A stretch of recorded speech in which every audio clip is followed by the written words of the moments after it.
Assalamualaikum warahmatullahi wabarakatuh. Salam sejahtera bagi kita semua. Om Swastiastu, Shalom, Namo Buddhaya, Salam Kebajikan. Indonesia merupakan negara kepulauan terbesar dengan luas wilayah sekitar 7,81 juta kilometer persegi. Dari total wilayah tersebut, hampir 75% merupakan perairan, pesisir, dan lautan. Dengan banyaknya wilayah perairan di Indonesia, membuat Indonesia memiliki potensi kelautan dan perikanan yang sangat besar.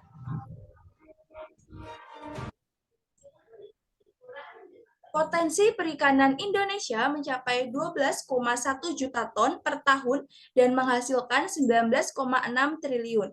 Dengan jumlah spesies ikan yang terdapat di perairan Indonesia adalah sekitar 2.000 spesies. Hal tersebut membuat sektor perikanan memiliki kontribusi yang signifikan terhadap perekonomian Indonesia. Implementasi pemanfaatan lahan pesisir dekat pantai untuk budidaya perikanan banyak diminati masyarakat Indonesia. Kondisi ini terlihat di kawasan pesisir selatan Kabupaten Kulon Progo, Yogyakarta. Luas tambak perikanan sepanjang pesisir mencapai kurang lebih 150 hektar. Dengan luas lahan tersebut, sekali panen mampu menghasilkan sekitar 25 miliar. Kondisi saat ini, teknologi sistem aerasi yang banyak digunakan pembudidaya adalah kincir air tenaga diesel. Namun, penggunaan teknologi ini memiliki beberapa kekurangan, di antaranya yang pertama, waktu kerja mesin, yang kedua, harga alat relatif lebih mahal, tiga, membutuhkan tenaga kerja intensif, empat, sistem monitoring kondisi tambak masih manual, lima, memerlukan BBM sehingga menimbulkan pencemaran lingkungan. Dengan berbagai permasalahan tersebut menghambat dalam budidaya perikanan sehingga dapat menurunkan produktivitas budidaya. Subsidi BBM yang kini sudah dicabut oleh pemerintah dan pembatasan pembelian BBM menjadikan pemilik tambak kesulitan untuk memenuhi kebutuhan tersebut.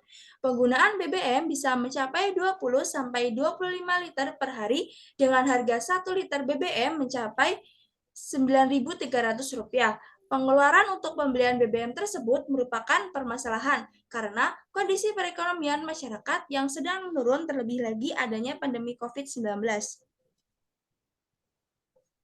Selain itu, penggunaan BBM juga menyebabkan pencemaran, khususnya di lingkungan pertambakan. Gas buangan hasil pembakaran dan potensi kebocoran minyak dapat langsung mempengaruhi kualitas ekosistem tambak tersebut, sehingga dapat mengancam perkembangan budidaya seperti gagal panen serta menurunnya produktivitas budidaya yang berdampak kepada ekonomi pembudidaya perikanan.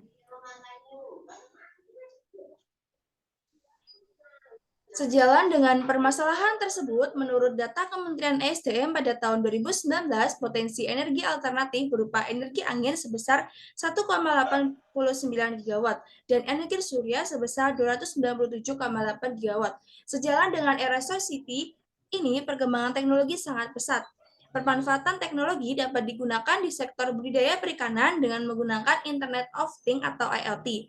Penggabungan konsep renewable energy dan IoT tersebut apabila dikembangkan pada budidaya perikanan akan berdampak positif karena tidak perlu membeli BBM serta mengurangi permasalahan yang sering terjadi pada budidaya perikanan serta dapat mengoptimalkan ketahanan nasional di bidang energi guna mendukung Sustainable Development Goals atau SDGs serta sebagai inovasi teknologi guna meningkatkan potensi perikanan.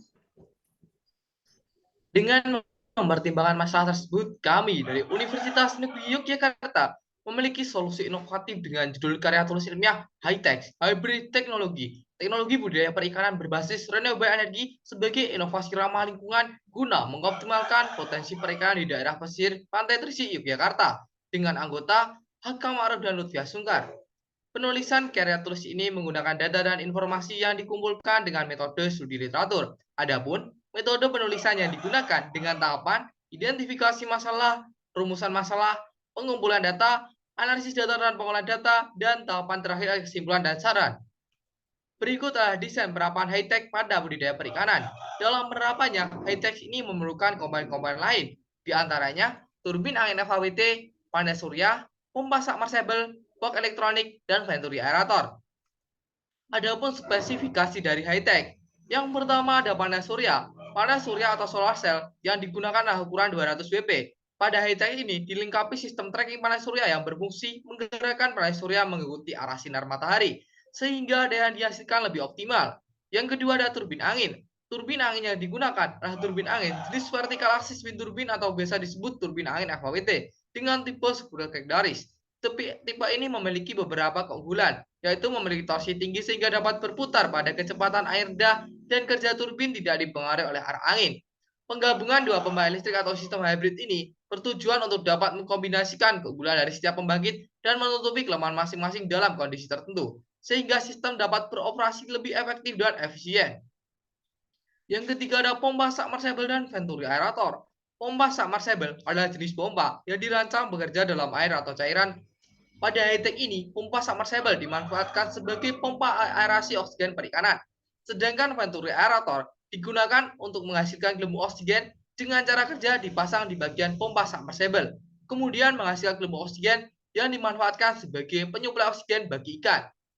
Yang keempat adalah Internet of Things dan aplikasi high-tech.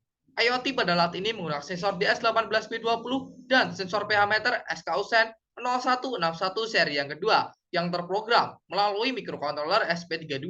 Sensor-sensor tersebut nantinya digunakan untuk memonitoring kondisi tambak perikanan dengan menggunakan sistem aplikasi Apps Inventor. Hasil dari sensor berupa monitoring suhu, pH dan kadar oksigen terlalu dapat terbaca melalui smartphone untuk mengetahui kualitas air dan pembudidaya dapat memantau jika ada masalah pada high-tech dengan mudah serta lebih efisien daripada harus mengecek kondisi tambak secara langsung. Adapun daya listrik yang dihasilkan yaitu sebesar 3.622,5 watt.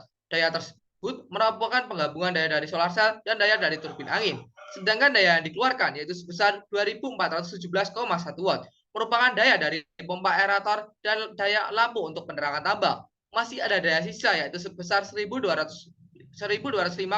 watt yang dapat disimpan dalam baterai sebagai daya cadangan.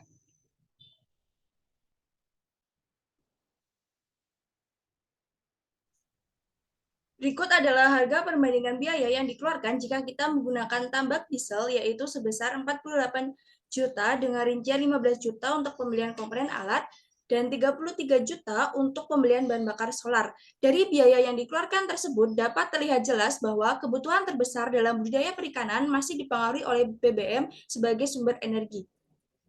Selanjutnya adalah perbandingan harga yang dikeluarkan jika budidaya perikanan dengan high-tech, yaitu sebesar 11.429.000 dengan rincian pembelian komponen alat dan budidaya dengan high-tech tidak memerlukan BBM sehingga kebutuhan untuk pembelian BBM adalah Rp0. Dari kedua perbandingan tersebut dapat disimpulkan bahwa budidaya perikanan dengan high-tech hanya memerlukan 1/4 dari biaya yang dikeluarkan untuk tambak diesel, sehingga high-tech memiliki harga yang lebih ekonomis. Selanjutnya, keunggulan dari high-tech. Yang pertama, berbasis IoT. Yang kedua, ramah lingkungan dan renewable energy. 3, harga lebih ekonomis. 4, mudah digunakan. 5, tidak menggunakan BBM. Dengan berbagai keunggulan tersebut, diharapkan dapat meningkatkan kesejahteraan pembudidaya perikanan.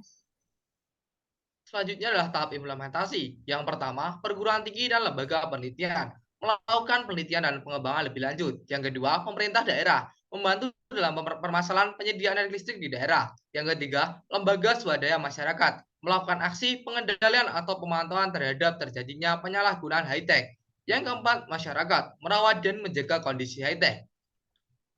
Dengan berbagai perkembangan ilmu pengetahuan dan teknologi, diharapkan dapat mengoptimalkan peran generasi milenial dalam mendukung Sustainable Development Goals. Save Energy for Nation Development. Sekian presentasi dari kami. Jika ada salah kata yang kurang berkenan, kami mohon maaf. Wassalamualaikum warahmatullahi wabarakatuh.